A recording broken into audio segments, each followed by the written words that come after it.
All right, guys, what's going on? Welcome in. So Daniel Jeremiah, the NFL Network, recently did a segment over on their YouTube channel, basically diving into different plans of attack for teams that have new head coaches. So, the Saints with Kellen Moore, Raiders, Pete Carroll, so forth and so on. Of course, the New York Jets are in that mix. And this one, I wanted to talk about kind of his outlook on the Jets and, just from his perspective.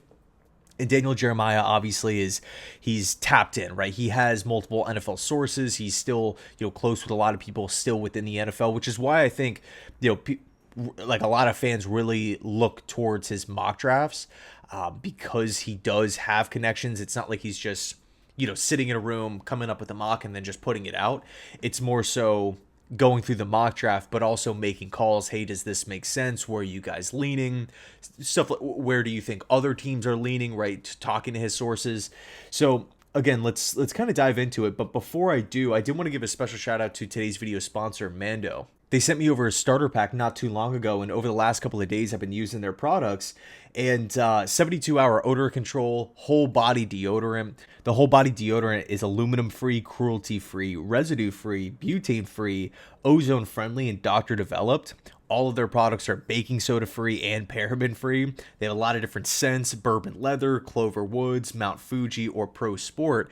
And if you use code Jetscentral, you'll get $5 off for new customers over at shopmando.com, which equates to 40% off. And of course, the link will be listed down below in the description box to check out. But yeah, thanks so much, Mando, for sponsoring the video. So the first area that Daniel Jeremiah brought up was the offensive line, right? Finding that last piece to the puzzle with the O-line. We obviously have a lot of different things figured out with Olu at left tackle for the future, AVT, Joe Tippmann, John Simpson at their positions respectively.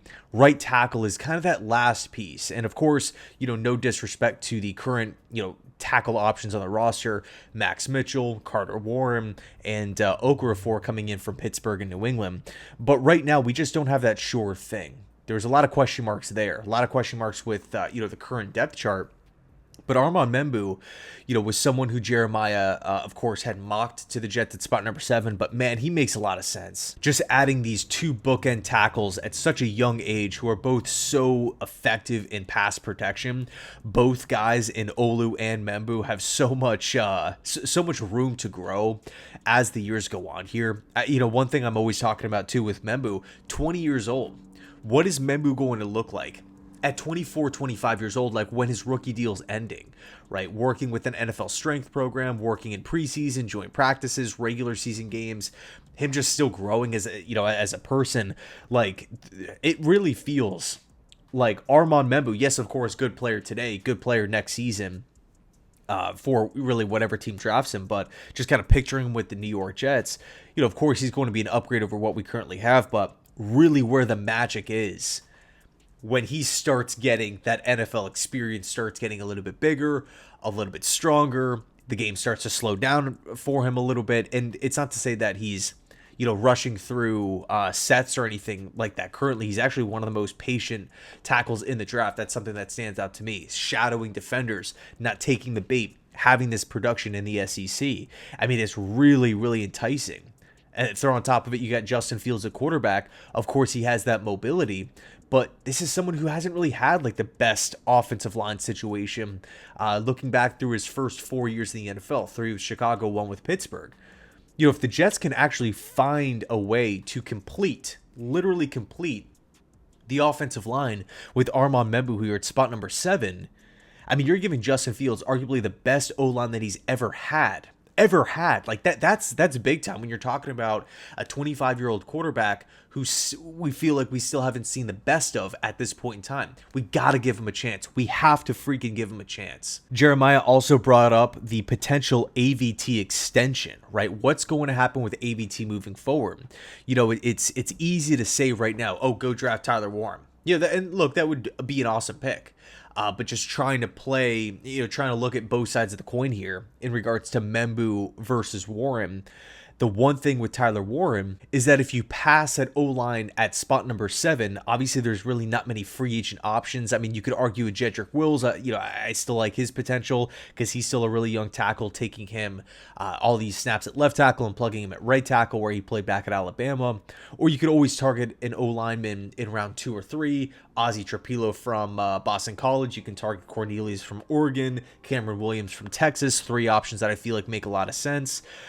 Do you take a Josh Connerly and say, you know what, you're our future right tackle, even though he's primarily a left tackle back at Oregon, if he's there at spot number 42?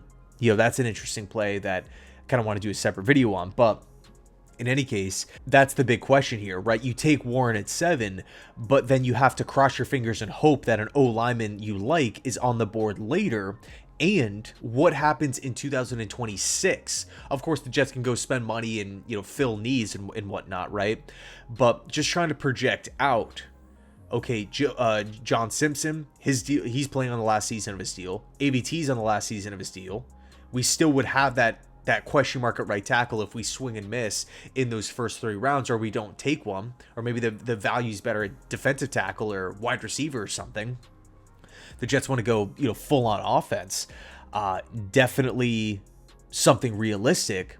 So now all of a sudden the Jets can be looking at, okay, we have 4 guys figured out and we just need that right tackle, and we have a right tackle option in Membu to, okay, if we pass, we go with Warren or whoever.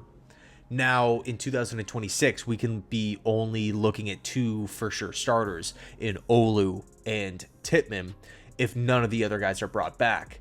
Now, of course, you can bring back those other guys, but age plays a factor, money plays a factor, the players' needs play a factor as well. So that is something that I felt like was pretty interesting that he brought up, right? Talking about the future, of course, it's not just focused in for 2025. And the last point that Jeremiah made, which I felt like was pretty interesting, was he talked about how the running game, with this much talent currently on the O-line and this much talent at the running back room, the Jets were 31st. I can't even fathom that, but the Jets were 31st in running the football last season. Now, I think a big part of that statistic isn't so much a knock on the running backs or the O-line. It's more so Hackett, right? Todd Downing, all Aaron Rodgers changing plays to the line of scrimmage, going from runs to throws. I mean, the Jets were just such a pass-happy team, and that's one thing I actually hated with the Nathaniel Hackett offense and Todd Downing offense. We have these great running backs, and we don't really have many wide receiver options, and yet in back-to-back years, the Jets are trying to throw it all over the yard. Like, it just doesn't make sense. And they would start games off by throwing the football early, too, which was annoying, which it would just get to me, right?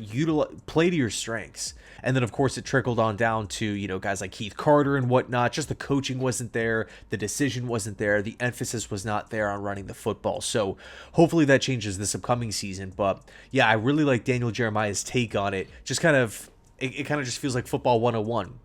O-line. O-line is, the offensive linemen, especially the tackles, like, everything is built off of the trenches. Everything is won at the line of scrimmage. If you can't protect the quarterback, if you can't run the football, every other position gets impacted based off of the offensive line's performance. You could be the best route runner in football, but if the quarterback's getting hit, if Fields can't get to you, in his read, chances of you getting the football are just slim to none. So anyway, let me know your thoughts down below in the comment section. Thanks so much for watching, and as always, go Jets.